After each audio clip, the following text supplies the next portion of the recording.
அண்ணாமலை புதிய கட்சி தொடங்கலாம்னு பரவலா பேச்சு எழுந்துச்சு. இந்த நிலையில பார்க்கும் பொழுது திடீரென அமித்ஷாவுக்காகத்தான் நான் கட்சியில இருக்கேன், என்னை அதிமுகவினர் தொடர்ந்து திட்டிட்டு வராங்க, நான் பாரதிய ஜனதா கட்சியை விட்டு கிளம்ப தயாராக இருக்கேன்னு அவர் பேசிய பேச்சு அரசியல் வட்டாரத்திலேயே மிகப்பெரிய பரபரப்பை ஏற்படுத்தி இருக்கு.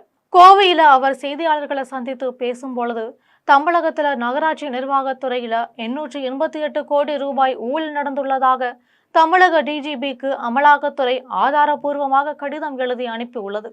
ஆனால் இது குறித்து தமிழக போலீசார் வழக்கு பதிவு செய்ய மறுக்கிறாங்க. இதுவே வேறு அரசாங்கமாக இருந்தால் ராஜினாமா செஞ்சிருப்பாங்க.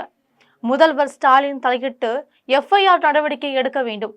எஃப்ஐஆர் போடாமல் அமலாக்கத்துறையால் நடவடிக்கை எடுக்க முடியாது. பத்திரிகை அன்பர்களுக்கு எங்களுடைய மதிய வணக்கத்தை தெரிவித்துக் கொள்கின்றேன். அன்பு சொந்தங்களே, 2-3 விஷயங்களை உங்கள் முன்னால் வைக்க வேண்டும் என்பது எங்களுடைய ஆசை.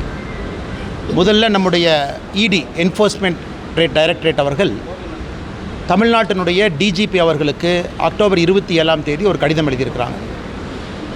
அந்த கடிதத்தினுடைய ஒரு பகுதி மக்கள் மன்றத்தில் இருக்குது.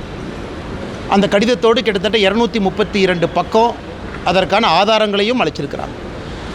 888 கோடி ரூபாய் ஊழல், 888 கோடி ரூபாய் ஊழல் நகராட்சி நிர்வாகம் மற்றும் நீர் வளங்கள் துறையில் அமைச்சர் KN நேரு அவர்களுடைய துறையில் நடந்திருப்பதாக இடி அவர்கள் ஆதாரபூர்வமாக தமிழ்நாட்டினுடைய டிஜிபி அவர்களுக்கு கடிதம் அளித்து அதில் ஒரு எஃப்ஐஆர் பதிவு செய்ய சொல்லி கேட்டிருக்கிறாங்க.